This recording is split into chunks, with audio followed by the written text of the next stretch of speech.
Hello and welcome to Rauta's Split Review. This time it's all about black metal. Well, let's say 3/4 out of it. 75% black metal or 25% death metal. This is a four-way split called SamaeLilith and then some. This features 4 bands of extreme metal, darker style, and unfortunately rather experimental ways. But first, let's get acquainted with the beautiful digipack release. You can also see my fingerprints already staining it because of the glossy cover. So when you open it, you will have 2 CDs featured here with rather glossy jewel case, tray. And then you have, of course, this booklet, which is here to give you more information about the album. As you can see, everything is nicely laid out. Maybe I will just do it like this, and you will at least get to see how it looks like. Maybe not exactly the type of album you really buy for lyrics and all that stuff. I mean, split releases tend to be more about get to know new bands. Well, that's how I feel about it. Or fill the gaps in your collection when you're a fan of a given band and you want to know more about it. You want to hear it all and all that stuff.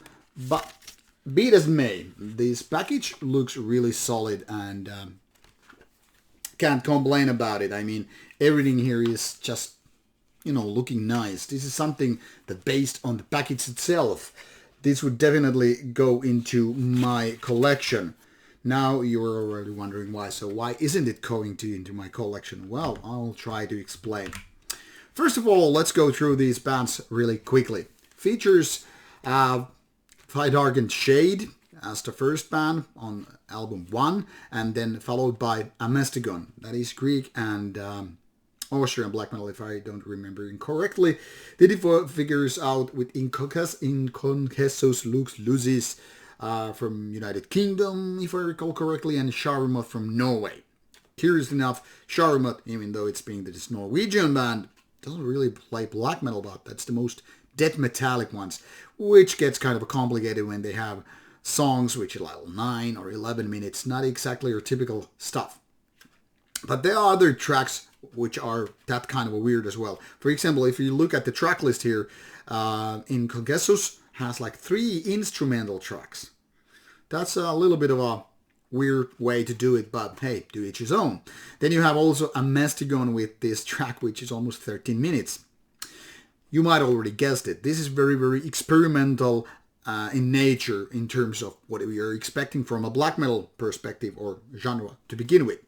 The thing here is, none of these bands on this particular release, I'm not saying that they are bad as whole, but none of them are giving their best efforts here. To me, it seems like this 4-way split with 2 albums, more than 90 minutes of music, is almost like as if they're putting their more bizarre, not so likable, not so listenable tracks on one compilation and getting away with it. It's more like leftover plates almost. This is how I feel about it anyway. Because none of these bands or songs are like, wow. There are parts where it seems like, okay, now it's going, and then it's already done and moving on to the next band. Everything here seems more like a lukewarm compilation. It's actually amazing how lukewarm all of these bands are. I mean, there are no high points where you feel like, at least this track really nails it. This one is hitting the nails through the arms or hands of Jesus Christ. But no, it's more like you're lighting up your cigar and like, waiting for it. Waiting for what? Waiting for the good track. And now the first CD is done. And then you just sift it and change it and take another cigar and look. Okay, now it's building up. Hey, this is Sharumoth doing death metal. And what the fuck they're doing now? And you're like, I need more than just cigars. Then you start pouring in some vodka or whiskey and get drunk because this album isn't exactly really good. It's something that you probably will enjoy when you're a little bit under substance abuse, drunk or whatever. And then you're like, yeah, it's not that bad. And then you sober up and listen to it again and you're like, no, I'm not gonna cut it.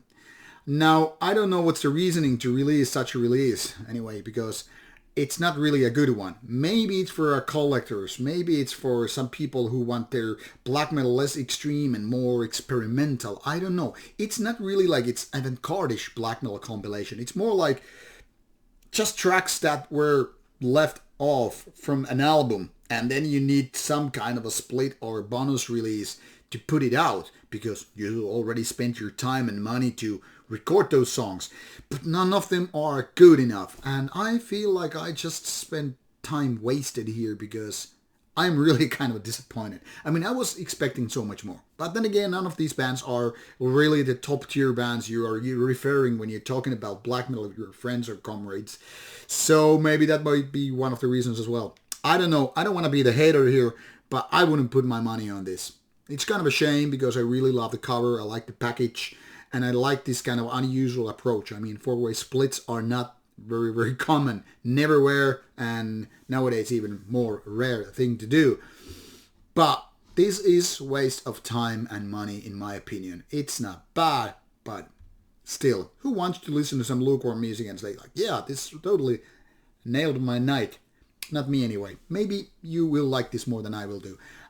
All the links for these four bands are listed in the description box. So give it a go if you feel like this is your cup of tea. And if not, at least you've been warned. And if you do like it, don't come bitching at me. You just don't understand it. That's pretty much given by this point anyway. I didn't understand this album well enough to like it. See you soon with more reviews coming your way. And let's hope the next one will be a lot better. Take care.